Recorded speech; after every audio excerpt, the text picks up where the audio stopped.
गुरुर्विष्णुः गुरुर्देवो महेश्वरः गुरुः साक्षात् परं ब्रह्म तस्मै श्री गुरवे नमः। तस्मै श्री गुरवे नमः।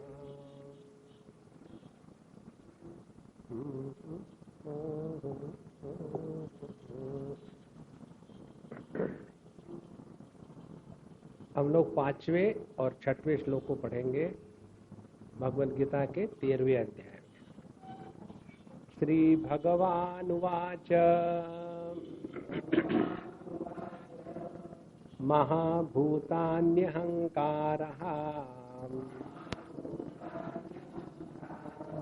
बुद्धिरव्यक्तमेव च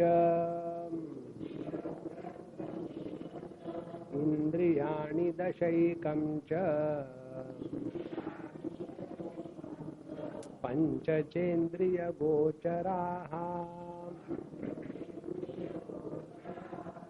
इच्छा द्वेष सुखं दुःखं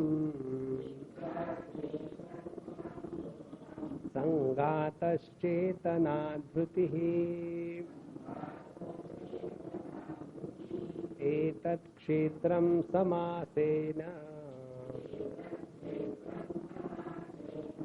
सविकारमुदाहृतम्।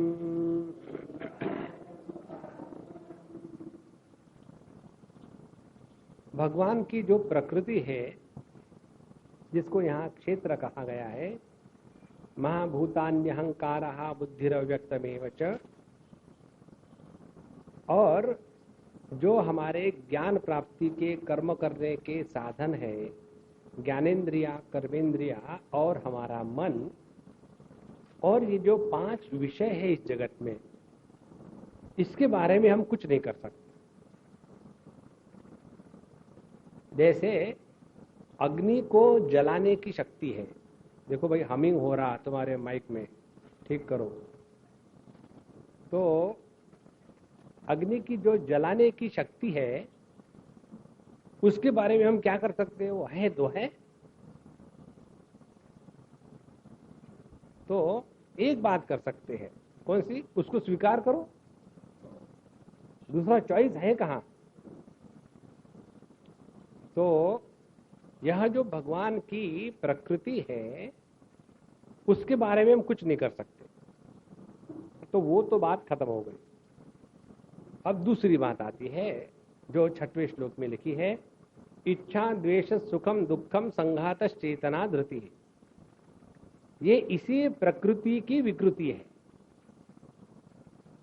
यह कार्यात्मक है। अब इसमें से राग, इच्छा, द्वेष, सुख, दुख, ये कब होता है? ये होता है तब जब हमारा संघात माने देह के साथ तादात्म्य होता है। तब सुषुप्ति अवस्था में हमारा अपने देह के साथ तादात्म्य नहीं है, तो उस समय ना तो इच्छा है, ना तो द्वेष है, ना तो सुख है, ना तो दुख है। देखो,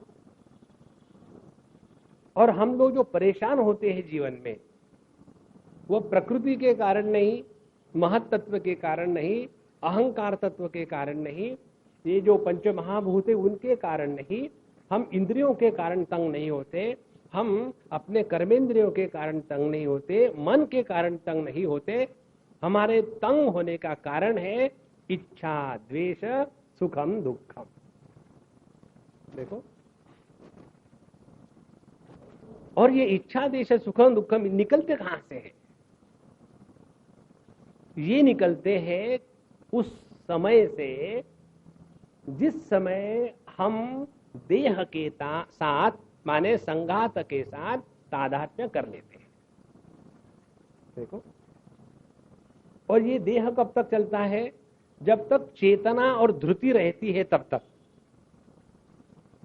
तो चेतना और धृति, इसके बारे में भी हम कुछ नहीं कर सकते। हमारे अंदर जो जीवन है, जिसके कारण हम जिंदा है, उसके लिए भी हम कुछ नहीं कर सकते। और ध्रुति जिसके कारण हमारे ये पंच महाभूतों का बना भानुमति का कुंबा इकट्ठा होके रखा है, उसको भी कुछ नहीं कर सकते। तो सब मिला करके कहां पहुंचे हम लोग?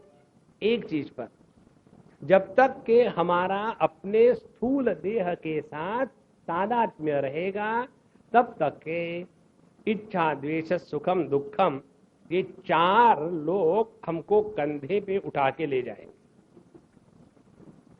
तो एक बार हम अमेरिका में थे और झगड़े हर जगह में होते हैं, और विशेष करके यदि भारतीय हो तो हर जगह में झगड़े करेंगे। तो किसी एक ऑर्गेनाइजेशन की कुछ बात हो रही थी, उन्होंने हमको पूछा, स्वामी जी देखो ये ऐसा करता है, वो ऐसा करता है, सब अपनी अपनी खींच रहे इधर उधर, तो क्या करें? हमने कहा कुछ नहीं कर सकते, ये भारतीय लोगों का स्वभाव है। क्या स्वभाव है? यदि चार भारतीय हो गए और उनको यदि एक दिशा में एक कार्य के लिए जाना है तो उसके लिए आवश्यकता इस बात की है कि उनके कंधे पर मुर्दा होना चाहिए। नहीं तो चार हिंदू चार भारतीय एक दिशा में एक कार्य के लिए एक समय एक होकर के नहीं चल सकते। तो ये जो चार है ना, इच्छा द्वेष सुखम दुखम, इस देह के मुर्दे को लेकर ही चलते हैं और उसी में पूरा जीवन बर्बाद होता है। अब ये बात यदि स्पष्ट हो गई हो तो इसके बाद अब ये साधना करनी है माने क्या? हम लोग जो विचार करते हैं ना हमेशा, स्वामी जी कुछ बताओ, मंत्र दो, तो उनके कान में खुश खुश खुश खुश कर दो।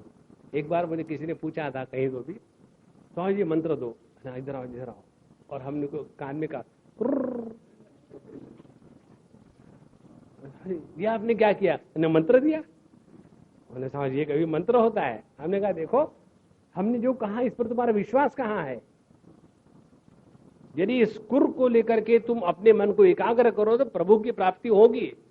स्वामी जी आप हमेशा मजाक करते हैं। बाबा मजाक नहीं है, सत्य है, करके देखो। तो साधना करनी करनी करनी माने क्या?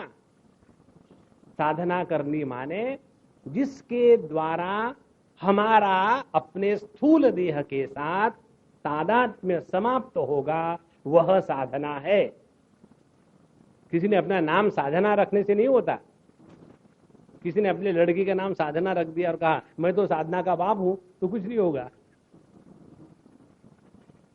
तो ये साधना, इसको कहते हैं ज्ञान साधना।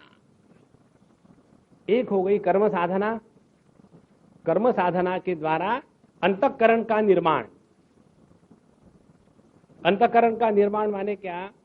वो कि जिसके द्वारा जगत के व्यक्ति वस्तु देश काल परिस्थिति हम पर प्रभाव न डाल सके, ये जो साधना है उसको कहेंगे हम कर्म साधना या धर्म साधना। दूसरी है योग साधना। योग साधना में हम अपने जो उपकरण है, हमारे देह मन बुद्धि इंद्रिय मन इत्यादियों को नियंत्रण में लाने की हो गई योग साधना। अब तीसरी आती है भक्ति साधना। भक्ति साधना में क्या करना है? सब में हमको भगवान का दर्शन करने का प्रयत्न करना है। ईशावास्यमिदं सर्वम यत्किंच जगत्याम जगत। हम लोग सभी दंभी तो है ही, तो ये दंभ का सहारा लेकर के सब में भगवान का दर्शन करो। झूठ मूठ लगता तो राक्षस है, फिर क्या हो गया? पूतना में भी तो भगवान ही थे। जब भगवान ने पूतना में अपना दर्शन कर सके तो हम राक्षस में भगवान का दर्शन क्यों नहीं कर सकते? देखो, जब एक जड़ दर्पण में हम अपना दर्शन कर सकते हैं तो एक चैतन्य युक्त भगवान ने बनाई हुई जो मनुष्य की मूर्ति है, क्या उसमें हम भगवान का दर्शन नहीं कर सकते? ट्राई करो, बड़ा कठिन है, नेवर माइंड, ट्राई। अभ्यास ये न तो कौन्तेय, संभव है अभ्यास के द्वारा। तो ये हो गई भक्ति साधना। अब चौथी आती है ज्ञान साधना। अब ज्ञान साधना क्या है? ज्ञान साधना ये है कि जिसके द्वारा हम अपना स्थूल देह के साथ तादात्म्य छोड़ सके, वो है ज्ञान साधना। तो पहली बात यह है, अपने जीवन को जगत में रहते समय ऐसा नियंत्रित रखे, मर्यादा युक्त रखे, धर्म का जीवन जिए। ये हो गई धर्म साधना, कर्म साधना। उसके बाद अपने सभी चीजों पर नियंत्रण रखे, ये हो गई योग साधना। फिर सब में भगवान का दर्शन करने का प्रयत्न करे, अपने सभी अनुभूतियों में, घटनाओं में भगवान के हाथ को देखे, ये हो गई भक्ति साधना। अब चौथी आती है एक ज्ञान साधना। तो ज्ञान साधना में पहली बात क्या हो गई? अपने आप को देह से अलग करो। आत्मौपम्येन सर्वत्र समम पश्यति। इस जगत में हम जो देखते हैं वो क्या देखते हैं? जो हमने अपने आप को समझ रखा है वही दुनिया को देखते हैं। देखो, जिस व्यक्ति ने अपने जीवन में पैसे को महत्व दिया है वो जगत में क्या देखेगा? दो प्रकार के प्राणी, अमीर और गरीब। करोड़पति ने तो चिल्लरपति। आज मैं पढ़ रहा था कहीं, याद है, कौन बनेगा चिल्लरपति? Not you. If you put your advertisement in Tata Yellow Pages, Ram कहो। देखो, तो हम अपने आप को पहले स्थूल देह से अलग करने के लिए जो करेंगे वो हो गई हमारी ज्ञान की साधना। और एक बार ये बात समझ में आ जाए कि हम देह से भिन्न है, फिर हमारा दर्शन बदल जाता है। तो यदि हमने अपने आप को अमीरी के साथ, पैसे के साथ, देखो पैसे के साथ हम दो प्रकार से जुड़ते हैं अपने आप को, या तो बहुत पैसे होने के साथ या तो दरिद्री होने के साथ। दोनों भी उतने ही दुखी होते हैं। जो अमीर व्यक्ति है वो जगत में दो प्रकार के व्यक्तियों को देखता है, अमीर और गरीब। और जो दरिद्री होता है वो भी दो प्रकार के व्यक्तियों को देखता है, ये अमीर लोग पता नहीं कहां से पैसे ले आते, हम इतनी मेहनत करते कुछ नहीं मिलता। तो दोनों का तादात्म्य पैसे के साथ है, तो जगत में केवल पैसा ही पैसा दिखेगा। जिसने अपने आप का तादात्म्य अपने फ्रेंड सर्कल के साथ करके रखा है, उसकी सोसाइटी, उसकी दुनिया क्या होगी? I don't go below the secretary rank government officials. I don't go below that. तो उसने अपना एक जगत बना रखा है। उसी प्रकार से जिसने, ध्यान से सुनना, अपने आप को देह से व्यतिरिक्त स्वीकार कर लिया है और उसका अनुभव कर रहा है, तो उसकी नजर में देह का कोई महात्म्य नहीं है। और इसीलिए महात्माओं के जो बर्थडे हम मनाना चाहते हैं वो उनका सरासर अपमान है। उन्होंने जब अपने आप को देह के रूप में स्वीकार किया नहीं है तो काहे का बर्थडे और काहे का डेथ डे? देखो, इसीलिए ये जो साधना है ये हमको ये बताएगी, सिखाएगी किस प्रकार से हम अपने आप को देह से अलग कर सके। इसको कहेंगे ज्ञान साधना। और इसके विपरीत जो होगा वो है अज्ञान साधना। तो हम सभी के सभी लोग अज्ञान साधना कर रहे हैं, माने साधना नहीं कर रही, ये बात नहीं कर रहे, लेकिन वो अज्ञान साधना है। अब ज्ञान साधना क्या है? 7वें श्लोक से हम प्रारंभ करते हैं। अमानित्वम दम्भित्वम अहिंसा क्षान्तिरार्जवम् आचार्योपासनं शौचम् स्थैर्यमात्मविनिग्रहः इन्द्रियार्थेषु वैराग्यम् अनहंकार एव च जन्म मृत्यु जरा व्याधि दुःख दोषानुदर्शनम् असक्तिरनभिष्वङ्गः पुत्रदार गृहादिषु नित्यं च समचित्तत्वम् इष्टानिष्टोपपत्तिषु मयि चानन्ययोगेन भक्तिरव्यभिचारिणी विविक्तदेशसेवित्वम् अरतिर्जनसंसदि अध्यात्मज्ञाननित्यत्वम् तत्त्वज्ञानार्थदर्शनम् एतज्ज्ञानमिति प्रोक्तम् अज्ञानं यदतोऽन्यथा।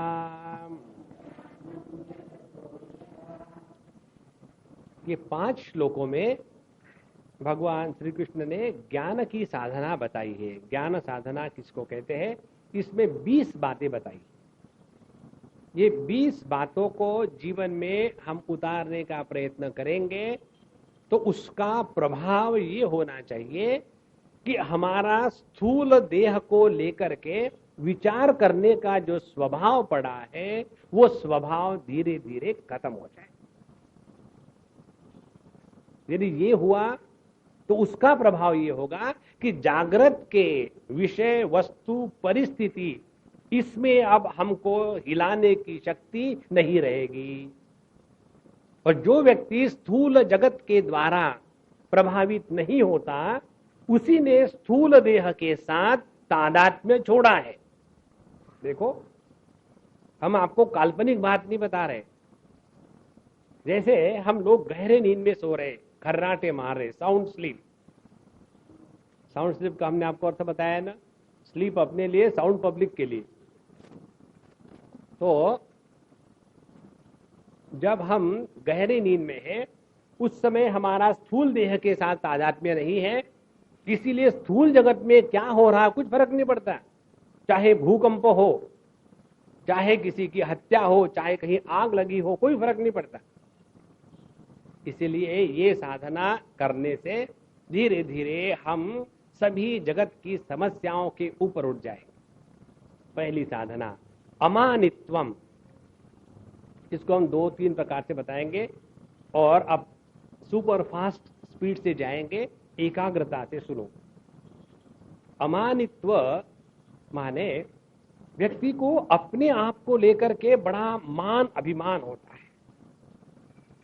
हम अच्छे घर के पैदा हुए हैं, हम बड़े अच्छे हैं, प्याज लहसुन नहीं खाते और हम हमेशा सत्संग को जाते, लोगों के जैसे सिनेमा नहीं देखते। एक घर में हम गए थे तो हमने कहा भाई जरा कुछ लगाओ, डिस्कवरी चैनल लगाओ। बोले स्वामी जी सॉरी हमारे यहाँ टीवी नहीं है। ना ठीक है, नहीं तो नहीं। बोले मालूम है क्यों नहीं रखा? मुझे कोई जानने की इच्छा नहीं, मत बताओ। नहीं तो नहीं। बोले इसलिए नहीं रखा क्योंकि बच्चे बिगड़ जाते हैं। तो हम तो बच्चों को संस्कार देने के लिए अपना सब त्याग कर रहे हैं। अपना कितना अभिमान। तो व्यक्ति छोटी छोटी चीजों को अपने अच्छाई को लेकर के उसने अपना एक कोई फिगर या कोई इमेज बना के रखी जीवन में। और ये सब कैसी होती है? देह के तादात्म्य से लेकर के। तो अमानित्व माने जिसको फिगर की फिक्र नहीं है वो। ये तो हो गया स्थूल अर्थ। अब सूक्ष्म अर्थ। मान माने नापना। जैसे 4 महानगरों के तापमान। तो मान माने ताप माने टेम्परेचर। टेम्परेचर को कितना है तो हमने अपने आप को मान रखा है, चारों तरफ से काट रखा है। कैसे? हम कहते हैं कि हम 16 साल के हैं कब से? पिछले 40 साल से। बहुत बढ़िया। और मैंने अम्माओं की उम्र बढ़ती नहीं, ये तो बेचारे आदमी है, वो जल्दी जल्दी बढ़ जाते हैं, अम्माएं जल्दी बड़ी होती ही नहीं। तो हमने अपने आप को काल के द्वारा नाप के रखा है, पहली बात। फिर दूसरी बात, हमारी लंबाई चौड़ाई इतनी है, तो हमने अपने आप को देश के द्वारा नाप के रखा है। और उसके बाद हमने अपने आप को वस्तु के द्वारा नाप के रखा है। हम 2 क्विंटल है, कम नहीं है। तो जो हमने अपने आप को देश काल वस्तु इसके द्वारा नाप के रखा है, उसको कहेंगे मानित्वम। और अमानित्व माने जब हमने अपने इन चीजों को दिमाग से हटा दिया। लेकिन ये हमारे मन पर इतना प्रभाव डाल के होता है कि जब हम महात्माओं को मिलते हैं तब भी यही प्रश्न पूछते हैं। देखो, एक बार हमको कोई महाराष्ट्र मिला, मिलने के बाद आपका नाम क्या है? तुमने कहा नाम में क्या रखा है? कुछ भी कह लो। केवलानंद। केवल में हम आते हैं तो केवलानंद। नहीं नहीं नहीं, असली नाम क्या है? तो नाम के पीछे पड़े हैं। अच्छा, आपकी मातृभाषा कौन सी है? देखो, ये सबका सब देह को लेकर के है। उसके बाद आप रहने वाले कहाँ के हैं? हमने कहा हम आपके दिल में रहते हैं। नहीं नहीं साहब जी, मजाक मत करो। हमने सत्य है बाबा, मजाक नहीं है। देखो, और अंतिम चीज आकर के आपका आडनाव क्या है? ये आज तक मुझे समझ में नहीं आया, ये मराठी लोगों की बात। आडनाव क्या चीज होती है? आडनाव माने जिसके पीछे छुप के रहना, आडनाव।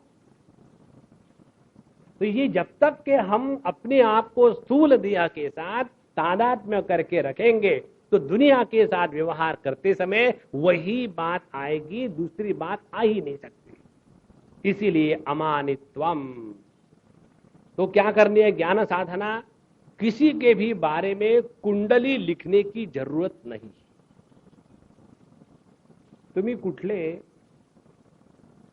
तुमचे आई वडील जिवंत आहेत का? Why they are still alive? Is there any meaning to that? तो किसी के बारे में कोई इंफॉर्मेशन इकट्ठा ना करे और अपनी इंफॉर्मेशन पब्लिक को देने की जरूरत नहीं है। इसके बारे में दृढ़ होके रहे। देखो, धीरे धीरे ये देह का तादात्म्य खत्म होने लगता है। अन्यथा हम इसके पुत्र, इसके पौत्र, इसके बीबी, इसके हस्बैंड, क्या जरूरत है? अपने आप को सब ये रिलेशन से खत्म कर डालो। अमानित्वम।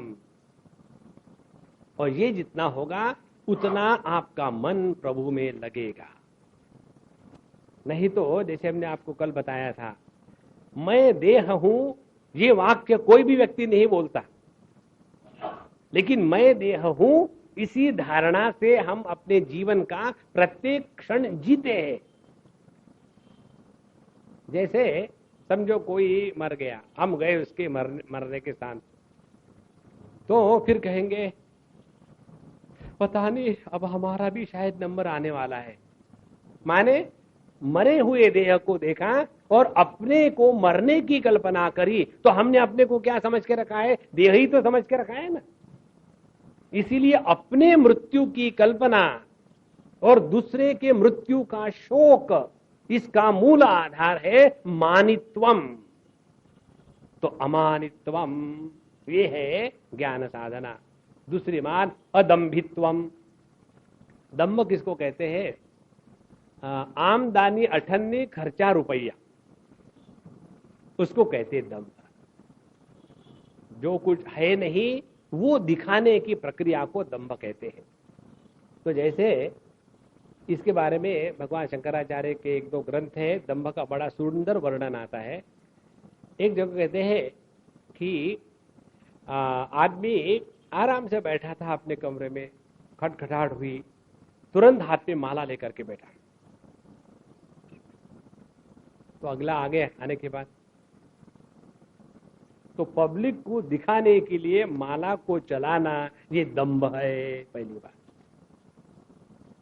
देखो, तो अपने आपको भिन्न प्रकार से लोगों के सामने प्रस्तुत करके जो हम नहीं है वो बताने की प्रक्रिया जब जागृत हो जाती है तब उसको दंभ कहते हैं।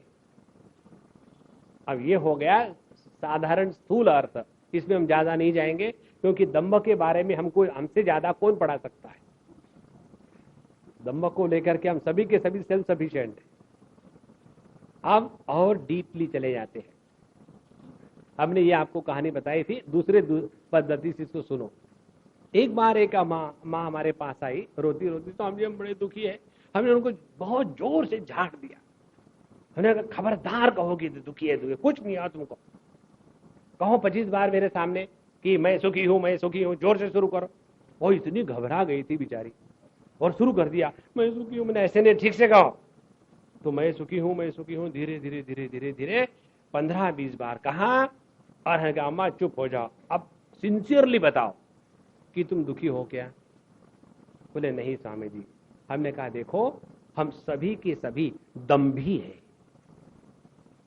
असल में भैया हम सच्चिदानंद स्वरूप हैं। लेकिन जब हम अपने आप को मरने वाले समझते हैं तो अपने सद्वस्तु का तिरस्कार करके मृत्यु की कल्पना का दंभ अपने सर पर रखे हुए हैं। हम असल में ज्ञान स्वरूप है और अज्ञानी का नाटक रच करके अपने को जीव भाव में प्रस्तुत करते हैं। तो जीव भाव यह परमात्मा पर आया हुआ दंभ है, देखो। और असल में हम है आनंद स्वरूप।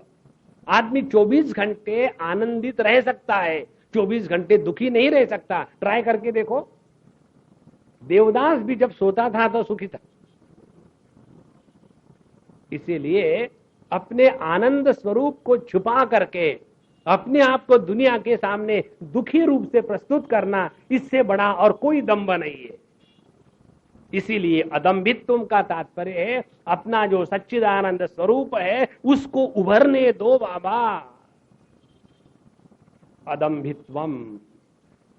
और ये कब होगा? जब हमने अपने देह के साथ तादाद में छोड़ दिया है, तब देह को साथ ही लेकर के हम दंभ करते हैं कि हम बड़े अच्छे हैं, हमारी कंपनी अच्छी है, हमारी आदतें अच्छी है, हम बड़े सद्विचार रखते हैं। एक बात आपको बताऊं मैं, बहुत कठिन होगी डाइजेस्ट करने के लिए।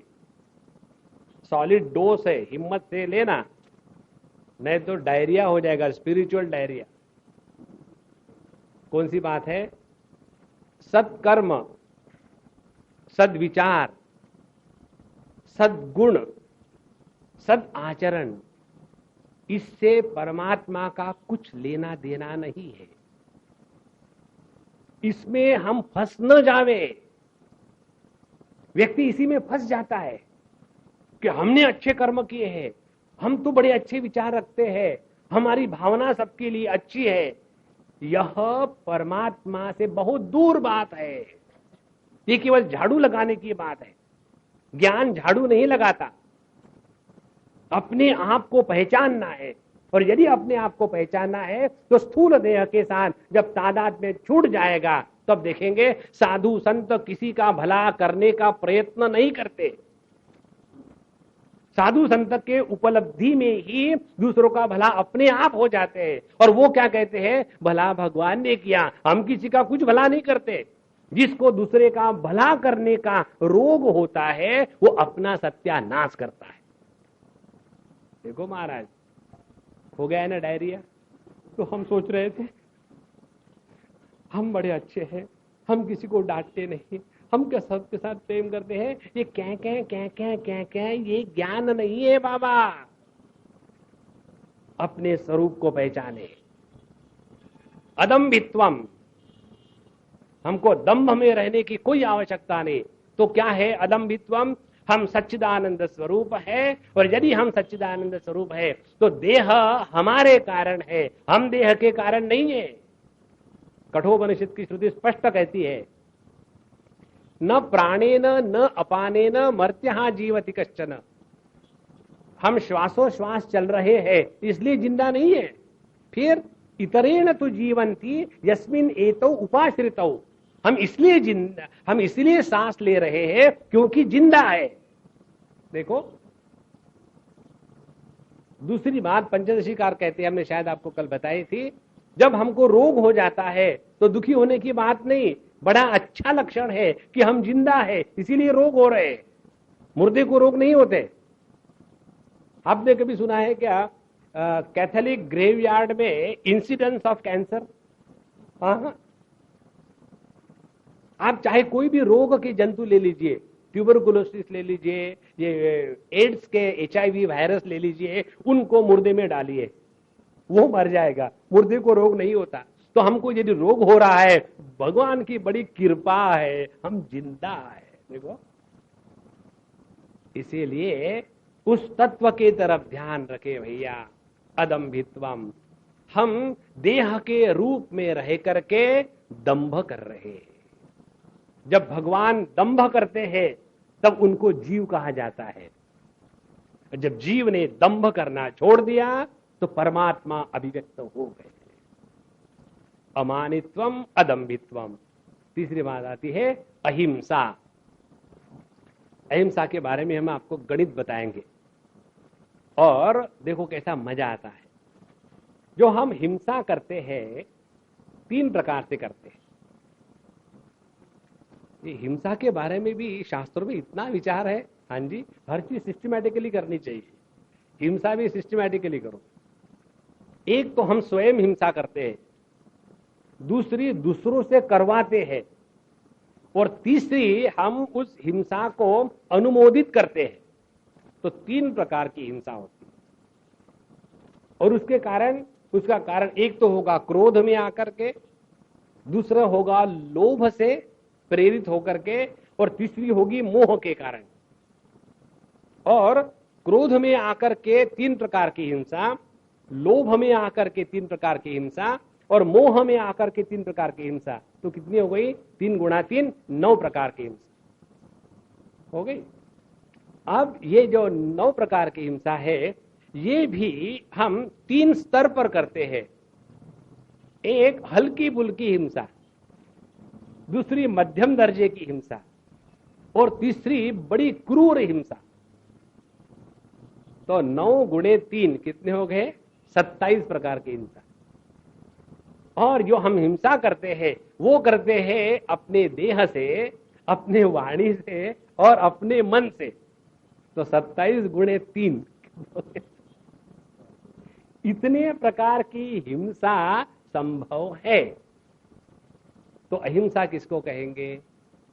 कि जब हम अपने देह से, वाणी से, मन से किसी को भी किसी भी प्रकार का दुख नहीं देते, तब वो हो गया अहिंसा का महाव्रत। जिसने अहिंसा का महाव्रत धारण कर लिया है वो कौन है? वो केवल परमात्मा है। देखो, इसीलिए अपने द्वारा किसी को कोई कष्ट ना पहुंचे। और ये कब हो सकता है? जब हमने अपने देह के साथ तादाद में छोड़ दिया है। साधु संतों को कितने कष्ट देते हैं लोग, लेकिन कभी हमने सुना है क्या किसी साधु संत ने किसी को कर्ज कर दिया, मेरे भगत जा तेरा सत्यानाश होगा? हाँ, वो सह लेते हैं। तो ये हिंसा का अभाव तब हो सकता है जब हमने अपने आप का देह के साथ तादाद में छोड़ रखा है, तब, नहीं अन्यथा। तो अहिंसा। उसके बाद क्षांति। क्षांति कहते हैं क्षमा करने के बाद अनुभूति में आने वाले शांति को क्षांति कहते हैं। 2 प्रकार की शांति होती है। एक तो शांति ऐसी है कि बहुत गड़बड़ चल रही है, पोल्ट्री फार्म के जैसी। एक बार हम किसी महिला मंडल के लेक्चर में गए, हमको बुलाया था, और जैसे हम उस हॉल में घुसने वाले थे तो कोई हमको दरवाजे में मिला। तो 2 मिनट हम वहां खड़े थे, तो अंदर से जैसे पोल्ट्री फार्म और हम उस तरह से बात भी नहीं कर पा रहे थे। जैसे हम अंदर गए एकदम शांति। हमने कहा कि क्या हो गया था एकदम? कोई तूफान थोड़ी आया, आदमी ही आया, ऐसे क्यों शांत हो गए? तो एक शांति वो है कि जो अशांति का विरोधी है। एक शांति कौन सी है?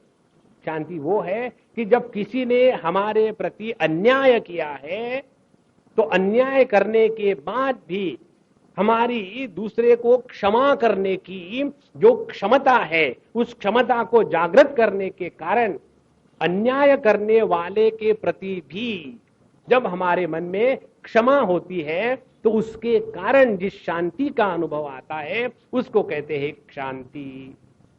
अब देखो, अन्याय हम पर कौन करता है? जिसको हम अपने से दूसरा समझते हैं उसको, और हम अपने से दूसरा किसको समझते हैं? केवल देह के कारण। देखो, इसीलिए शांति जितनी हमारे हृदय में होगी उतना हम स्थूल देह से दूर हो जाएंगे। जिस व्यक्ति को स्थूल देह के साथ तादात्म्य है वो जगत के गंदगी में ही फंसा रहेगा। एक दो उदाहरण आपको देंगे। अभी हम बता रहे थे, नीचे बैठे थे, तब हम वाराणसी गए थे कुछ दिनों पहले।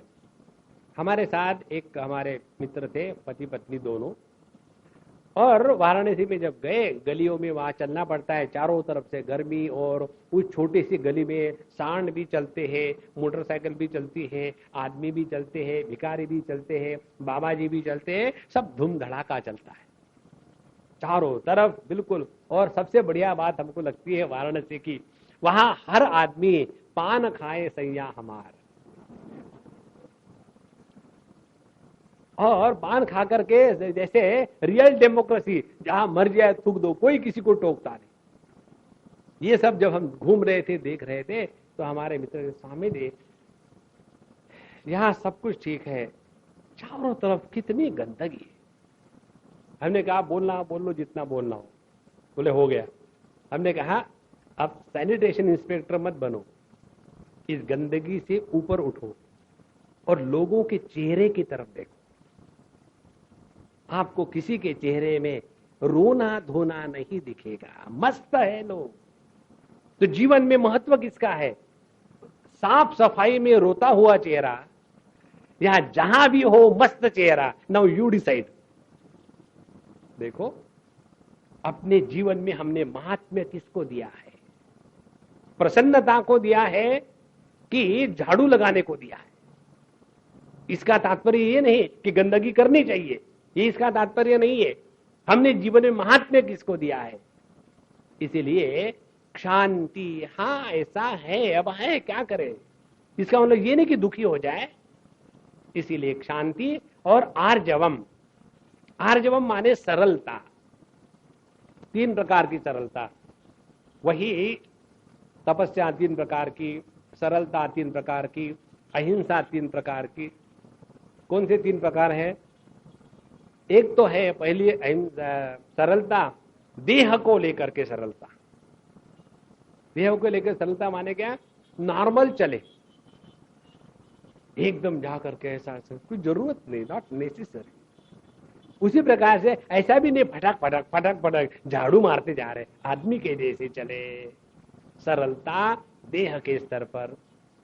दूसरी सरलता वाणी के स्तर पर, किसी को भी ऐसा ना बोले कि जिसके कारण उसके हृदय में चोट लग जाए।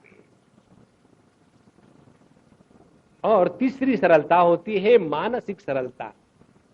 किसी के भी बुराई का विचार मन में कभी मत आने देना, चाहे कोई कुछ भी करे। देखो भैया, जब किसी की बुराई का विचार हम अपने मन में लाते हैं ना, तो उसका बुरा होगा कि नहीं इसका कोई भरोसा नहीं, लेकिन बुराई का विचार हमारे मन में आने के कारण हम बुरे हो गए। देखो, इसीलिए आर्जवम, जीवन में सरलता सहजता होनी चाहिए। कई बार क्या होता है कि आदमी जब करेला ब्रांड होता है ना, करेला ब्रांड माने कड़वा जिसका व्यक्तित्व है।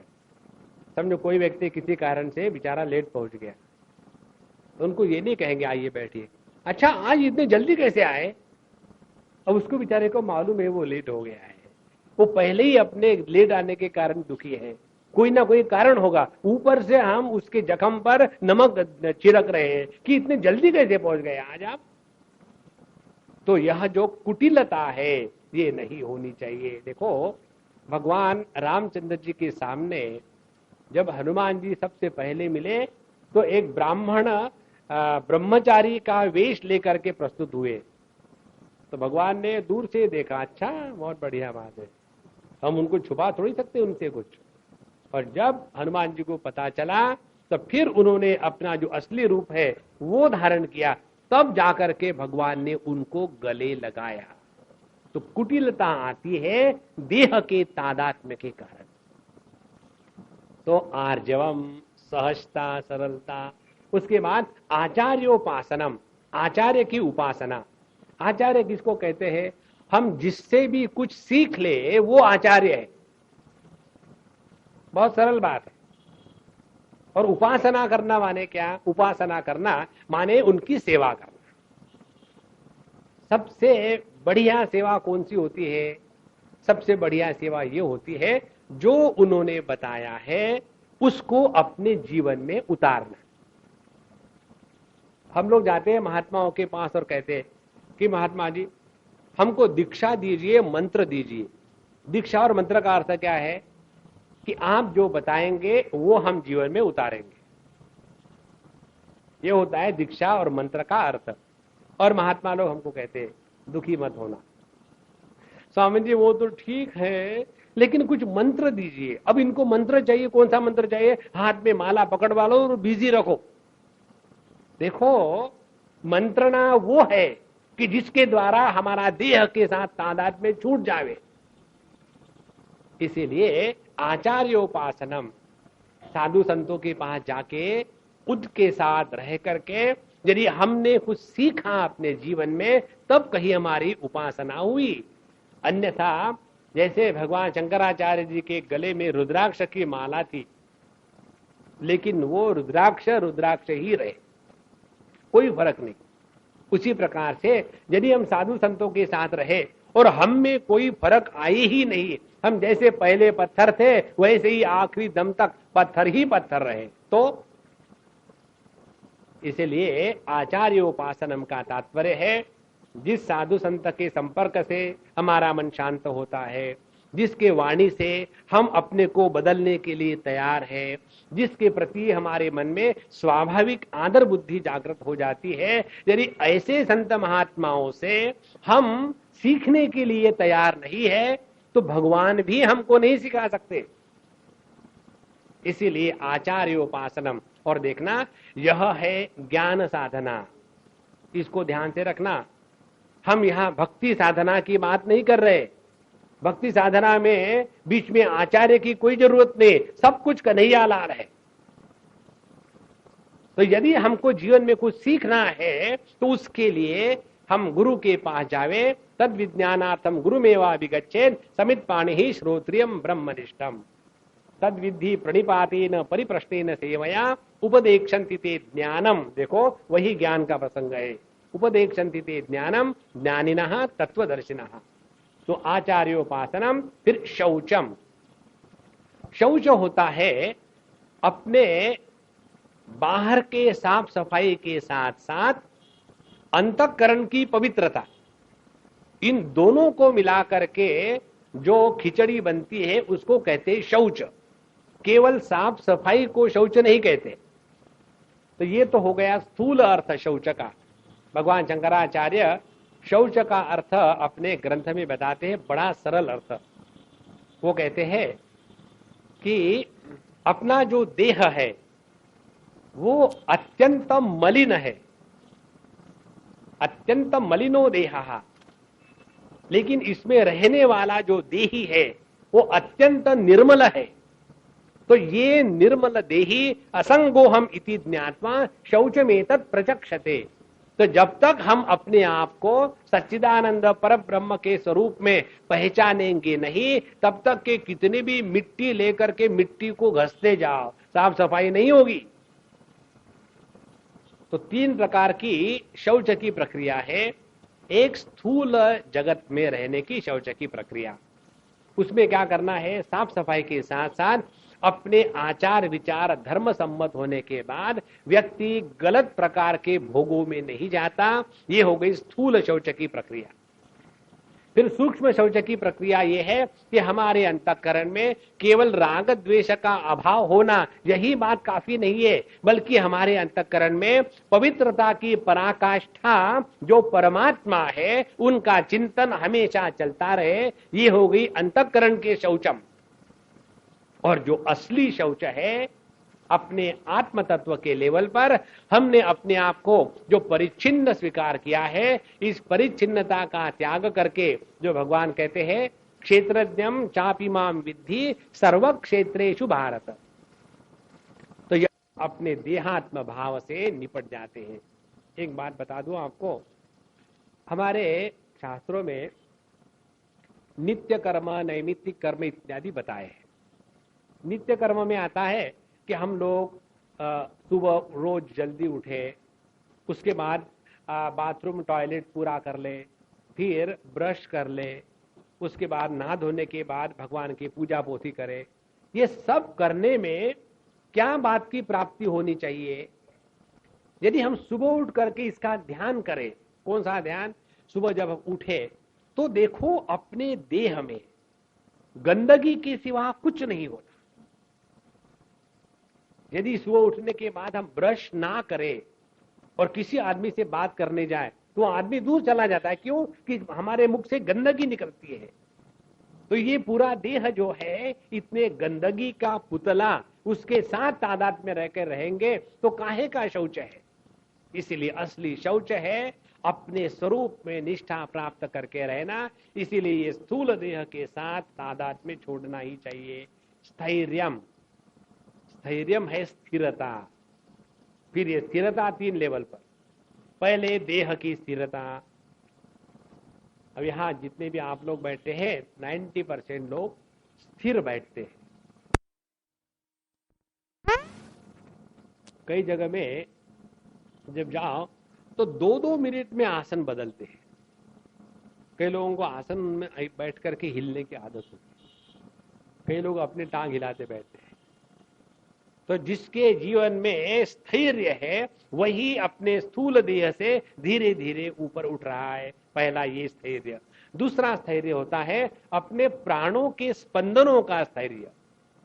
छोटी छोटी बातों में हम जब एक्साइट हो जाते हैं, डिप्रेस हो जाते हैं, हिस्टेरिक हो जाते हैं, तो वह स्थैर्य प्राणों के साथ तादात्म्य करने के कारण है। और तीसरा स्थैर्य है अपना मानसिक स्थैर्य। जीवन में सुख दुख आएंगे, यदि सुख दुख के साथ तादात्म्य किया तो स्थिरता गायब, सुखी होंगे दुखी होंगे। और यदि हमने सुख दुख के साथ तादात्म्य नहीं किया तो सुख दुख आते जाते रहेंगे, लेकिन हमारा स्थैर्य बना रहेगा।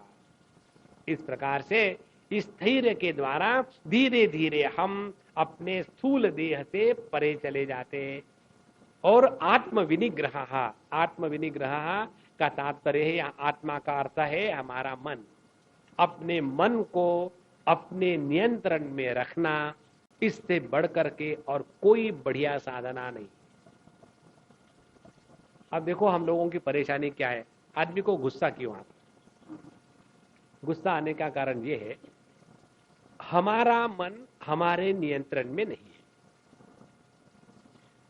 जो दूसरे हैं उनकी भी यही कहानी, उनका भी मन उनके नियंत्रण में नहीं। जैसे हम अपने मन के गुलाम हैं, वैसे वो भी उनके मन का गुलाम है। तो एक गुलाम दूसरे गुलाम को कहता है कि मेरी बात सुन। देखो ये मालूम है कैसा है? एक गवर्नमेंट सर्वेंट दूसरे गवर्नमेंट सर्वेंट को डांटता है। दोनों सर्वेंट है लेकिन डांटे जा रहे हैं। एक जगह में दिल्ली की बात है, एक किसी बड़े इंस्टीट्यूट के डायरेक्टर के साथ हम जा रहे थे कार में बैठ करके पीछे, और ड्राइवर चला रहा था। ये जो डायरेक्टर साहब थे कंटिन्यूसली खिचड़ खिचड़ खिचड़ खिचड़ इतना उसको परेशान कर रहे थे कि मुझे भी बड़ा अटपट लग रहा था कि अपने को डायरेक्टर कहते हैं लेकिन थोड़ी भी डिग्निटी नहीं है। वो ड्राइवर के पीछे लगे हुए ये ओ लाइक दैट। वो जब हो रहा था तो उसका भी लेवल होगा, उसका लेवल क्रॉस हो गया। उसने गाड़ी बाजू में खड़ी कर दी। बोले डायरेक्टर साहब, स्वामी जी थे इसीलिए मैं चुप था, लेकिन आपको कंट्रोल करना ही पड़ेगा। फिर उसने कहा, आप अपने को समझते क्या? आप भी तो गवर्नमेंट के नौकर ही हो, मैं यदि नौकर हूं तो। लेकिन हम आपका आदर करते हैं क्योंकि आप डायरेक्टर है, लेकिन आप बोले जा रहे, कर क्या लोगे? हम यदि चारों तरफ से घेराव कर देंगे तो आपका जिंदा रहना मुश्किल हो जाएगा। देखो, हम अपने मन के गुलाम, दूसरा उसका मन का गुलाम। तो एक नौकर दूसरे को कहता है मेरी बात सुन, लेकिन जब हम अपने मन को नियंत्रण में रखते हैं तो दूसरे के ऊपर में नियंत्रण लाने के लिए जबरदस्ती नहीं करनी पड़ती है। इसलिए साधु संत कैजुअली कर देते हैं कि बेटा ऐसा कर लो, और वो बेटा मान जाता है। और हम कितने भी डांटे मारे पीटे कुछ नहीं होता। कारण क्या? आत्म विनिग्रह नहीं है। इसीलिए दूसरों के ऊपर नियंत्रण लाने के पहले अपने ऊपर नियंत्रण होना आवश्यक है। और स्वयं अनियंत्रित होकर के दूसरों को जब हम नियंत्रित करना चाहते हैं तो फेल्योर होगा, और उसके बाद आदमी को गुस्सा बड़े आसानी से आ जाता है। एक नियम है संस्कृत में, शेषम कोपेन पूरयेत। जो बात समझदारी से, लॉजिक से नहीं हो सकती, प्रेम से नहीं हो सकती, गुस्से से हो सकती, तो गुस्सा करना शुरू कर दो तो अपने आप हो जाता है। इसीलिए आत्म विनिग्रह, अपने आप पर, मन पर पूर्ण नियंत्रण होगा, तभी जाकर के हम देह से अलग हो सकते हैं। गुस्से के 2-3 कारण हैं, हम आपको बताइए दे, इसका विषय निकला है तो।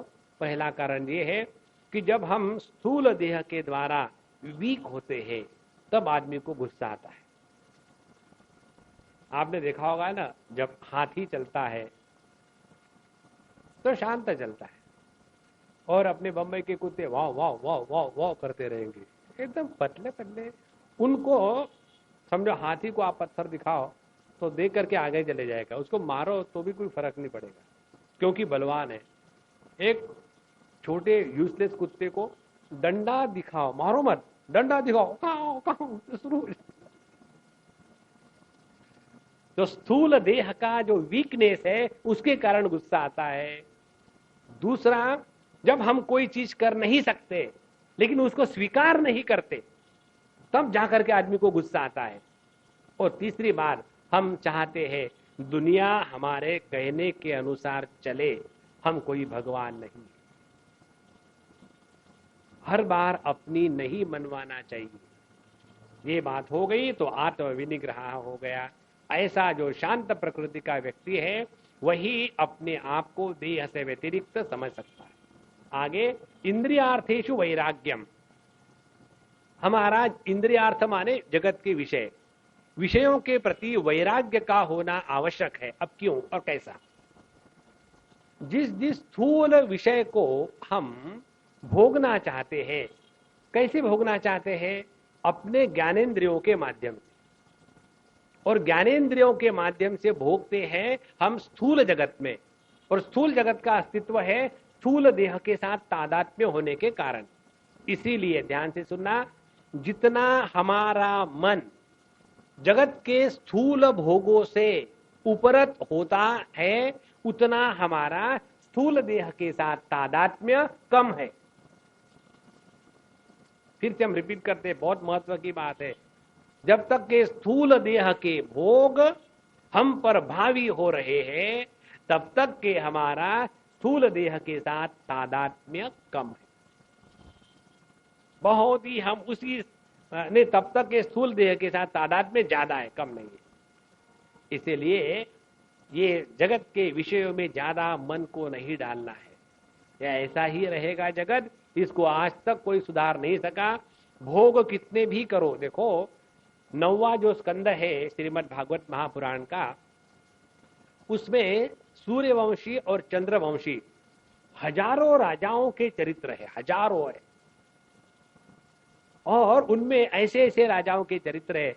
ययाति ने 1000 साल तक अपने लड़के से, पुरु से जवानी उधार लेकर के खूब भोग भोगे, फिर भी उसको तसल्ली नहीं।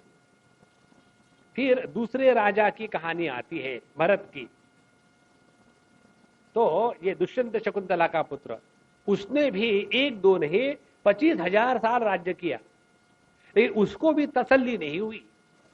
उसके बाद एक और राजा के चरित्र आते हैं, उन्होंने भी कोई 53,000 साल तक जीवन जिया, उनको भी भोगों के द्वारा तसल्ली नहीं हुई। इसीलिए इंद्रियार्थेषु वैराग्यम, जगत के भोगों में आप कितना भी प्रयत्न करो, आपको तसल्ली नहीं मिलेगी। और यदि वो भोग करते करते रहेंगे, मरते समय भोग का विचार आया, तो अगले जन्म में उसी भोग को लेकर के फिर जन्म लेना पड़ेगा। यदि किसी को मरने के समय चिकन खाने की इच्छा हो, जिसने जिंदगी भर खाता ही रहा है, और उसको मरते समय अब देखो आज में बहुत दिनों से मैंने चिकन कुछ हो गया, तो आखिरी विचार आया था चिकन। अब यम यम भावम स्वरम स्मरण त्यजत्यंते कलेवरम, 8वें अध्याय में भगवान कहते हमारा जो अंतिम विचार होता है, उस विचार के अनुसार हमारे अंतःकरण का आकार बनता है। तो इस महात्मा जी का मरते समय चिकन का विचार हुआ, तो अगले जन्म में उनको चिकन पुलाव मिलेगा। हाँ, वो चिकन बनेंगे और फिर उनका पुलाव बनेगा। देखो, इसलिए जगत के भोगों से वैराग्य करेंगे, तब जाकर के स्थूल देह से छूटेंगे। आगे अनहंकार एवच, 3 स्थितियां होती है। एक होता है अहम, दूसरा होता है अहम अस्मि, तीसरा होता है अहंकार। 3 बातें। तो जब हम समझो सुषुप्ति अवस्था से उठे तो केवल अहम होता है, और फिर हमको अपने होने का भान हो गया तो अहम अस्मि हो गया। और उसके बाद तीसरी स्थिति आती है अहंकार। फिर इस अहं को हम कार के साथ जोड़ देते हैं। कार माने कर सेवा। तो हमने देह के साथ अहम को जोड़ दिया तो कर्तृत्वाभिमानी बन गए। फिर ज्ञानेंद्रियों के साथ अहम को जोड़ दिया तो भोक्तृत्वाभिमानी बन गए। प्राणों के साथ ज्ञान हमारे अहम को जोड़ दिया तो अच्छे बुरे कर्म करने वाले बन गए। देखो, और मन के साथ अहम को जोड़ दिया तो सुखी दुखी बन गए। बुद्धि के साथ मन को जोड़ दिया, आपने अहम को जोड़ दिया तो वहां बुद्धिमान या डल विटेड बन गए। ये जो अहंकार है अनहंकार एवच। तो जब हम अपने कर्तृत्व, भोक्तृत्व, सुखित्व, दुखित्व इनके परे रहेंगे, तब जाकर के हमारा स्थूल देह के साथ तादात्म्य कम हो रहा है। अन्यथा जिंदगी भर यही चलता रहेगा। देखो, ये बात हमने आपको कई बार बताई है। प्रारब्ध के कारण, दूसरे के कारण, ईश्वर के कारण, दैव के कारण जीवन में दुख आते हैं। इसको हम थोड़ी समय के लिए स्वीकार कर लेंगे, लेकिन हम जो दुखी होते हैं वो किसी दूसरे के कारण नहीं होते। हम दुखी होते हैं हमारे स्वयं की इच्छा के अनुसार। We are miserable by choice. यदि हमने स्वयं स्वीकार किया है कि मुझे दुखी होना है, तो भगवान भी आपको सुखी नहीं बना सकते। इसीलिए समझ लेना कि जीवन में सुख दुख को हम लेकर के दूसरों को बदनाम कर सकते हैं, लेकिन जो हम स्वयं सुखी दुखी होते हैं, इसके लिए भगवान भी जिम्मेदार नहीं, दुनिया भी जिम्मेदार नहीं। उसके लिए हमारे स्वयं का चॉइस है। कौन बनेगा दुखी सुखी? ABCD। Now choose. इसीलिए अनहंकार एवच, अपने अहम को किसी के साथ जोड़ना नहीं है। अहम को किसी के साथ जोड़ते नहीं। बिना किसी के साथ जुड़ा हुआ अहम परमात्मा होता है। अहम माने भगवान का एक नाम अहम है, अ माने नहीं, हम माने अननम नाश, जिसका कभी नाश नहीं होता वो परमात्मा, इसलिए अनहंकार एवच। फिर अगली ज्ञान की साधना है जन्म मृत्यु जरा व्याधि दुख दोषानुदर्शनम। इसका हमेशा चिंतन करते रहे। क्या चिंतन करते रहे? जन्म मृत्यु जरा व्याधि, माने हमेशा फ्रस्ट्रेटेड रहे। मुझे कमर में दर्द है, क्या भगवान ने कहा है व्याधि दोष दर्शन, कमर में दर्द है, घुटने में दर्द है, नाक में दर्द है, सर में दर्द है, ये करते रहे। इसका ये अर्थ नहीं है। इसका अर्थ ये है कि जगत में जब हम देखते हैं तो जगत में ये चीजें चारों तरफ बिखरी हुई है। कोई पैदा होगा, कोई मरेगा, किसको बीमारी होगी, किसकी बीमारी ठीक होगी, किसकी बीमारी ठीक नहीं होगी, और ये ऐसा ही चलता रहेगा। जहां जहां देह है वहां व्याधि आदि समाधि ये बीमारियां चलती ही रहेगी। इसीलिए देह को लेकर के साधना करना माने असुर वेदांत का जीवन में उतारना। असुर वेदांत की बात भागवत महापुराण में आती है। हिरण्याक्ष का वध होने के बाद हिरण्यकश्यपु महाराज अपने भाई के पत्नी को सांत्वना दे रहे थे। देखो, मनुष्य का देह नश्वर है, जो पैदा होना है मरना है। आत्मा जो है वो असंग है, इसीलिए शोक मत करो देह के लिए। ये कहने के बाद उसका शोक तो चला गया, लेकिन अब हिरण्यकश्यप को परेशानी खड़ी हो गई। इसका मतलब ये है मेरा भी देह नष्ट हो जाएगा। अच्छी बात है, मैं तपस्या करूंगा। और उसने तपस्या क्या करी कि देह के साथ मैं अमर रहूं। देखो, इसी को कहते हैं देह के साथ तादात्म्य करने के बाद हम केवल मोहात्मक जीवन ही जी सकते हैं। तो जितनी साधना है वो साधना देह के तादात्म्य को छोड़ने के लिए है। तो जो हम इसका नित्य निरंतर विचार करते रहेंगे तो कैसा विचार करें? ऐसा विचार करें कि जिस विचार में देह का प्राधान्य नहीं हो। देह का प्राधान्य नहीं हो माने क्या? आप किसी को मिलने जाओ, मिलने जाने के बाद वो कहेगा स्वामी जी मुझे हार्ट में बड़ा दर्द हो रहा, लोग कहते कि हार्ट की सर्जरी करनी पड़ेगी, अब क्या करें? तो हम क्या कहेंगे? फिक्र मत करो, हार्ट है तो परेशानी होगी ही। क्योंकि वेदांती है ना, वेदांती दूसरे के दुख के प्रति सहानुभूति नहीं रखते, वो ज्ञान बताते। उसके बाद उनका ठीक हो गया, फिर हमारा सरदर्द हो गया, फिर वो हमको मिलने के लिए आए। आने के बाद हम कहते देखो डिस्टर्ब मत करो, बड़ा जोर से सरदर्द हो रहा है। फिर वो हमको कहते महात्मा जी सर है तो दर्द होगा ही, क्यों फिक्र करते हो? आप तो ये सरदर्द के प्रकाशक सच्चिदानंद परब्रह्म परमात्मा हो। हम कहेंगे देखो भाषण मत सुनाओ, तो वो हमको कहेंगे उस दिन जब आप आए थे तो आपने कहा था मेरे हार्ट अटैक को लेकर के, देखो हार्ट तुम्हारा था, सर मेरा है, फर्क कितना है देखो।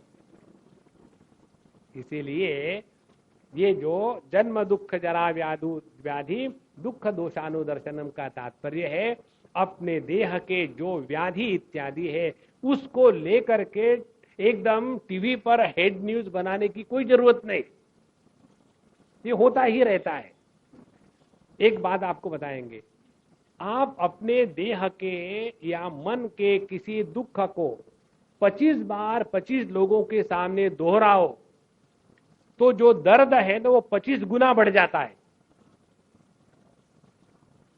और यदि आप अपने दर्द को बोलो मत तो धीरे धीरे वो दर्द अपने आप शांत हो जाता है। ये वैसा ही है जैसे किसी को खुजली हो गई एक्जिमा की। एक्जिमा को जितना खुजलाओ उतना वो बढ़ता है, कम नहीं होता। उसी प्रकार से अपने जीवन के जो दुख दर्द है उनको दुनिया भर में बोलते रहो तो उसमें सत्य बुद्धि हो जाती है। और सत्य बुद्धि होने के बाद हम परमात्मा से बिछुड़ जाते हैं।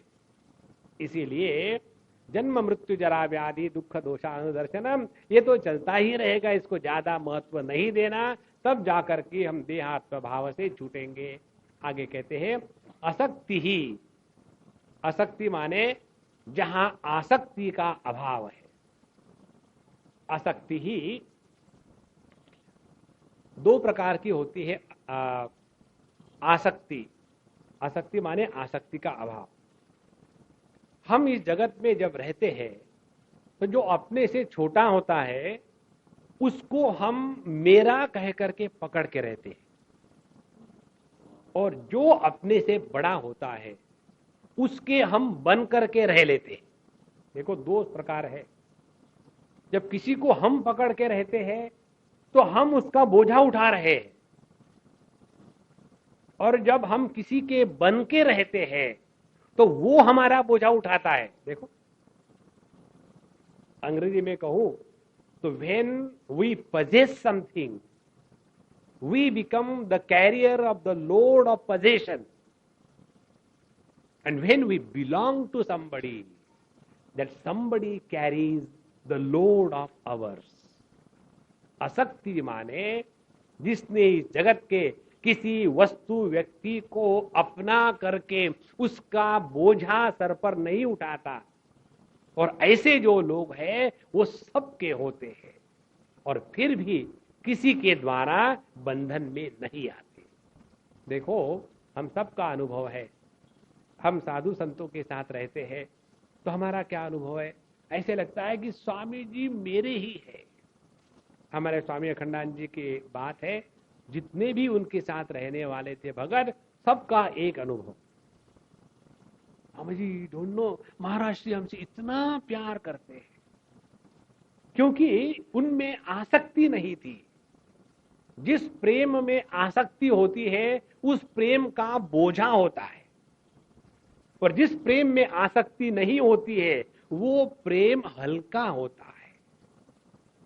इसीलिए आसक्ति इस जगत में जब हम देह के साथ तादात्म्य करेंगे तो कोई मेरा कोई पराया, और फिर बोझा आ गया आसक्ति।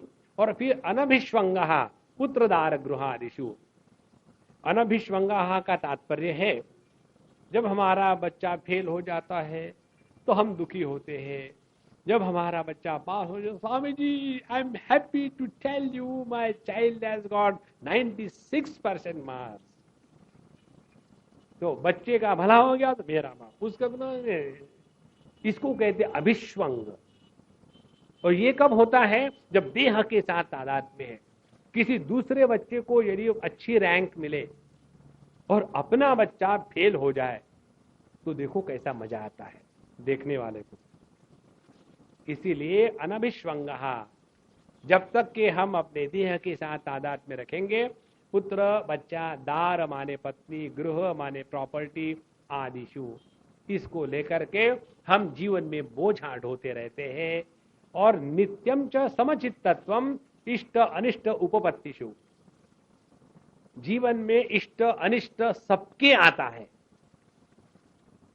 ऐसा एक भी व्यक्ति नहीं है जिसके जीवन में इष्ट अनिष्ट नहीं आया हो। ये कभी संभव ही नहीं कि केवल स्वास्थ्य ही रहे। स्वास्थ्य की अपेक्षा करेंगे तो रोग निश्चित आएंगे, यदि सुख की अपेक्षा करेंगे तो दुख निश्चित आएंगे। यह इस जगत का नियम है।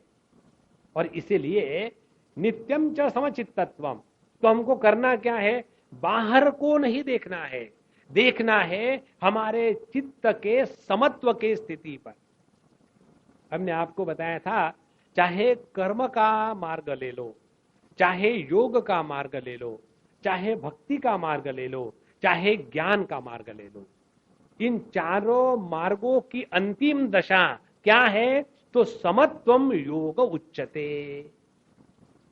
कर्म मार्ग में समत्व की स्थिति क्या है कि जिसमें सिद्धि असिद्धियों समो भूत्वा, जीवन में जो कुछ हमने किया है, ठीक हुआ नहीं हुआ, उसको लेकर के समत्व को रखा।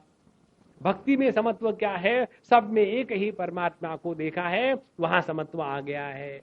और योग में समत्व क्या है, आत्मौपम्येन सर्वत्र समम पश्यति अर्जुन, जो हम अपने आप को समझते हैं वही सबको समझते हैं। यह हो गया योग का समत्व। अब ज्ञान का समत्व क्या है? जीवन में सुख दुख आते हैं वो प्रकृति के क्षेत्र में है। प्रकृति की विकृति, इस प्रकृति का जो आधार मैं हूं, उस पर प्रभाव नहीं डालती। जिस प्रकार से पानी पर समुद्र का प्रभाव नहीं होता, पानी पर समुद्र की जो विकृति है, लहरें, उनका भी प्रभाव नहीं होता। कैसे? पानी समुद्र में कभी डूबता नहीं, और जब लहरें टूटती है तो पानी टूटता नहीं। जब लहरों का जन्म होता है तो पानी का जन्म नहीं होता। इसी प्रकार से मैं इस सभी जीव जगत ईश्वर इन सब का जो आधार हूं, इनके द्वारा स्पर्शित हूं। यह जो समत्व है उसको यहां कहते हैं नित्यम च समचित्तत्वम। और ये कैसा है? नित्य है। ऐसे नहीं जब लेक्चर चलता है तब समत्व आ जाता है। क्यों? उस समय नींद बढ़िया आ गई, हा हा कितना शांत है। ऐसा शांत कहीं होता ही नहीं समत्व, तो वो तमोगुणी समत्व है। लेकिन जहां यहां से निकले फिर वही धूम धड़ाका समत्व। प्रेमपुरी से लिए थे, वहां छोड़ के आए, दूसरे की वस्तु को क्यों ले जाना? इसीलिए नित्यम च समचित्तत्वम, इष्ट अनिष्ट उपपत्तिषु। जीवन में इष्ट अनिष्ट आएगा, समत्व को रखेंगे तो देह से तादात्म्य छूटेगा। आगे, मयि च अनन्य योगेन भक्ति अव्यभिचारिणी। दो प्रकार की भक्ति होती है, एक साधनात्मिका भक्ति और एक साध्य भक्ति। उसी प्रकार से दो प्रकार के ज्ञान है, एक साधनात्मक ज्ञान जो हम पढ़ रहे हैं, दूसरा है सिद्ध ज्ञान। सिद्ध ज्ञान में अपने स्वरूप को पहचानना काफी है, और जो पराभक्ति है, पराभक्ति और ज्ञान दो एक ही है, नाम मात्र दो है। इसीलिए अनन्य भक्ति का तात्पर्य क्या है? पहले हम भगवान को अपने से अलग मानते हैं, उनकी पूजा अर्चा करते हैं। किस लिए? इसलिए कि हमने अपने आप को देह मान के रखा है। जहां हमारा देहात्म भाव कम होगा, उतना हम अपने आप अंतर्मुखी होकर के परमात्मा को हृदय में दर्शन करने लगेंगे। ध्यान से सुनना, जब तक हम अपने आप को देह मानते हैं, भगवान के नाम रूपात्मक विग्रह का ही दर्शन हम अपने हृदय में करेंगे। लेकिन ये जो स्थिति है, पहली बाहर की पूजा अर्चा से बढ़कर के है, श्रेष्ठ है। और उसके आगे जब हम जाएंगे, जब हम अपने स्वरूप के पास पहुंच गए, तो उस समय परमात्मा का जो दर्शन है वो अनन्य रूप से है। अनन्य रूप से माने परमात्मा हमसे अन्य नहीं है, ये अनुभूति के रूप में। तो यह ज्ञान का प्रसंग है। इसीलिए मयि च अनन्य योगेन भक्ति अव्यभिचारिणी। भक्ति में व्यभिचार क्या है? भक्ति में व्यभिचार है, भगवान की भक्ति करेंगे और दुनिया की वस्तुओं को मांगेंगे, ये भक्ति में व्यभिचार है। जब भगवान के भक्ति के द्वारा भगवान के भक्ति को ही मांगना है, तब वो होती अव्यभिचारिणी भक्ति। तो ऐसा जब हमारा अंतःकरण परमात्मा को आत्मरूप से पहचानने के लिए तैयार हो रहा है, तब जाकर के हमारा स्थूल देह के साथ तादात्म्य समाप्त होगा। और विविक्त देश सेवित्वम, विविक्त देश सेवित्वम का तात्पर्य है अपने आप को भीड़ भाड़ में रखने का अब मन नहीं करता। अब विविक्त देश, अकेले में शांत रहने में आनंद आता है। ये हो गई पहली स्थिति। इससे बढ़कर के दूसरी स्थिति, अब बंबई में कोई सोचे विविक्त देश सेवित्वम, तो जब हम यहाँ मैच बॉक्सेस में रहते हैं तो कहेगा विविक्त देश सेवित्वम है। तो उसका अर्थ क्या है?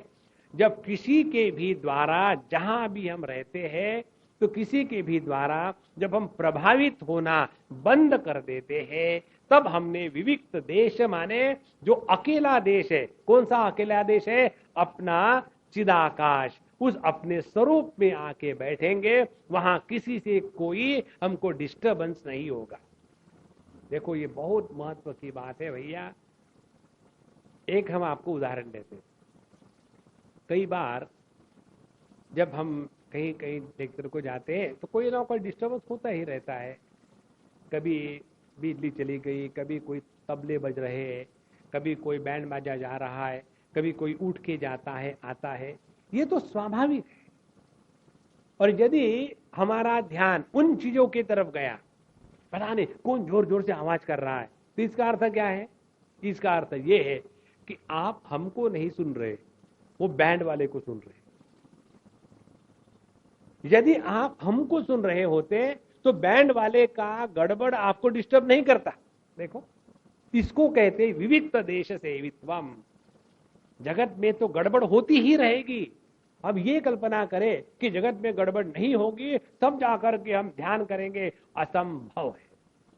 ये वैसा ही है, कोई व्यक्ति ऐसी कल्पना करे कि जब समुद्र की लहरें आना एकदम बंद हो जाएगी तब जाकर के मैं वहां स्नान करूंगा। तो आप जिंदगी भर तौलिया लपेट के वहां विवेकानंद के जैसे खड़े हो जाओ, आप कभी स्नान नहीं कर पाओगे। इसीलिए विविक्त देश सेवित्वम। आगे कहते अरति जन संसदी। जन संसद माने पार्लियामेंट, जन संसदी माने पार्लियामेंट में, पार्लियामेंट में माने पॉलिटिक्स में। यदि हमको परमात्मा के स्वरूप का दर्शन करना है तो अपने आप को ये पॉलिटिक्स से हटा ले। देखो, भगवान रामकृष्ण परमहंस, उसके बाद स्वामी विवेकानंद, क्या इन अपने स्वामी अखंडानंद जी महाराज, उड़िया बाबा जी महाराज, एक ने हजारों संत हैं, स्वामी शिवानंद जी महाराज, क्या इन लोगों के मन में अपने देश के प्रति भक्ति नहीं थी? क्या थी? लेकिन यदि हमारे जीवन का लक्ष्य परमात्मा की प्राप्ति है तो ये नित्य निरंतर परिवर्तनशील जगत का जो पॉलिटिक्स है, इसमें अरति, इसमें कभी आपको इंटरेस्ट आ ही नहीं सकता। नहीं तो जो इसको लेकर के एक्साइट होते, कई जगह में वो न्यूज़पेपर पढ़ के 4 लोग आएंगे, वही न्यूज़पेपर सबने पढ़ा है और उसको लेकर के अपने अपने डिस्कशन, आर्ग्यूमेंट। इसका सबसे बढ़िया आपको रूप देखना है तो हमारे बंगाल में चले जाओ, लेकर के इतना गुस्से में बोलते हैं, उसके बाद चलो रसगुल्ला खा लेते हैं, ठीक हो गया। तो 2 घंटे नष्ट हो गए, उससे कोई मतलब नहीं। इसीलिए अरति जन संसदी, भीड़ भाड़ में जगत के पॉलिटिक्स में लेने से कोई मतलब नहीं, अपने आप में रहे। और अध्यात्म ज्ञान नित्यत्वम। अध्यात्म ज्ञान नित्यत्वम का तात्पर्य है 2 प्रकार से। नित्य अपने जीवन में सत्संग होना चाहिए। सत्संगत्वे निसंगत्वम। कम से कम 1-1.5 घंटा आकर के जब सत्संग करते हैं, कम से कम उतने समय तक तो लोगों को शांति मिलती है। तो अपने प्रेमपुरी आश्रम का जो समाज पर उपकार है वो यही है कि समझो दिन भर में 3-4-6 सत्र चलते हैं, तो उतने सत्रों के समय में उतने घरों में ओम शांति शांति शांति। अरति ही जन संसदी। और अध्यात्म ज्ञान नित्यत्वम, नित्य निरंतर इस अध्यात्म ज्ञान में लगे रहे। तो उसके 2 अर्थ है। पहला अर्थ, अपने अंतःकरण का अवलोकन करे कि मन की क्या स्थिति है, उसमें गुस्सा है, उसमें फ्रस्ट्रेशन है, उसमें अभिमान है, उसमें संकल्प विकल्प है, उसमें दुनिया भर की योजनाएं बन रही है। ऐसा यदि हो रहा हो और फिर भी हम उसके ऊपर कोई कार्यवाही ना करें तो अभी भी हमने इस स्थूल जगत को सत्य मान के रखा है। तो जब तक के स्थूल जगत को सत्य मान के रखेंगे तब तक के परमात्मा में मजा नहीं आएगा। मजा किसमें आएगा? सत्कर्म करने में। हमने आपको पहले बताया डाइजेशन का प्रॉब्लम, ये सत्कर्म, सद्विचार इत्यादि ठीक है, यही सब कुछ नहीं है जीवन में।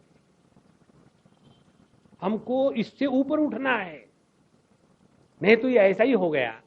एक बच्चा एक स्कूल में गया, अभी हम कल परसों एक स्कूल का उद्घाटन किए, बालवाड़ी के स्कूल का, हमारे शारदा संगीत विद्यालय में। अब वहां एक बच्चा संडे स्कूल में गया, अब वहां कितने दिन रहना है, उसको 1 साल रहना है, उसके बाद अगले साल में जाओ। No mummy, I like that miss very much, so I want to continue in class 1 throughout my life. नहीं, ठीक है वहां गए, अब दूसरी क्लास में जाओ, तीसरी में जाओ, चौथी में जाओ। ऐसे थोड़ी है कि नहीं, हमको तो अपना जो बेस है, फाउंडेशन है, उसको पक्का करना है, इसीलिए हम 10वीं में 10 बार फेल होंगे। आगे बढ़ते जाओ।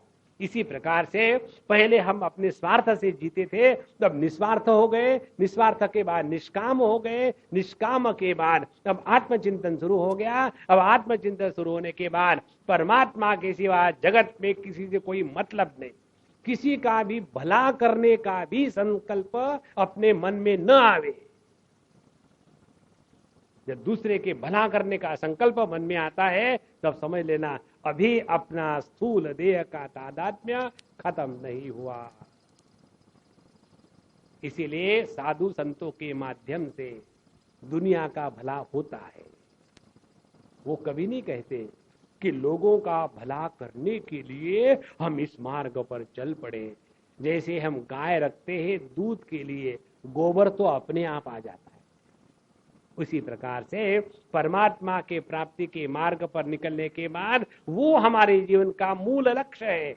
उसके द्वारा किसी दूसरे का भला होता है। तो जैसे गाय अपने गोबर को छोड़ने के बाद देखती नहीं कि इसको कौन उठा के ले जा रहा है और उसका कौन गोबर गैस बनाता है, देखो।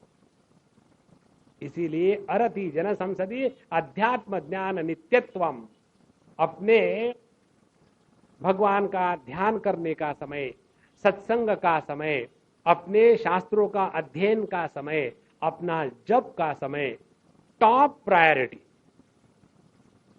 बाकी सब कुछ सेकेंडरी। हमारा एग्जैक्टली उल्टा होगा। हम सत्संग के लिए निकले, कोई आया, क्या करे, कोई आ गया, उनको ले आओ, नहीं नहीं अच्छा नहीं लगता, सिनेमा को जाना है तो तुम भी चलो, हम सिनेमा जा रहे हैं, एक टिकट खरीद लेंगे ब्लैक में। ये जहां आना है, कारण क्या है, प्रायोरिटी किसकी है। अध्यात्म ज्ञान नित्यत्वम तत्व ज्ञानार्थ दर्शनम। तत्व ज्ञान का अर्थ क्या है? तत्व ज्ञान का अर्थ है अपने स्वरूप की पहचान।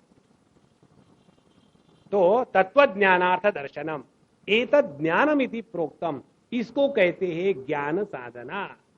और इसके जो विपरीत है, इसकी विपरीत क्या है? मानित्व, दंभित्व, हिंसा, अक्षांति,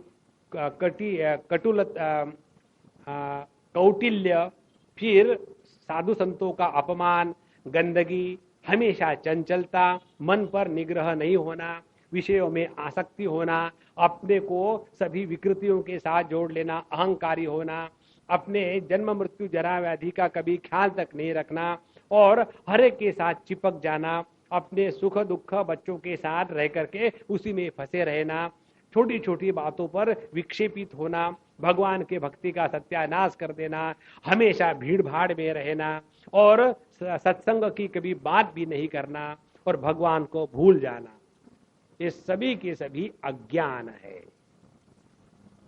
अब देखो 50% तो साधना हो गई, अज्ञान क्या है हमको मालूम है। अब सिंपली 50% करनी है। अब इस ज्ञान साधना को जीवन में उतारे, अब उसके साथ रहो भैया। और अपने साधना का नापदंड क्या है कि हम प्रगति कर रहे हैं, स्थूल देह के साथ तादात्म्य हटा कि नहीं हटा, ये स्वयं को देखना है, दूसरों को नहीं। देखो उनका स्थूल देह के साथ तादात्म्य हटा नहीं है अभी, हाँ अपना देखना है। ओम पूर्णमदः पूर्णमिदं पूर्णात् पूर्णमुदच्यते पूर्णस्य पूर्णमादाय पूर्णमेवावशिष्यते। ओम शांति शांति शांति। हरि ओम। श्री गुरुभ्यो नमः। हरि ओम।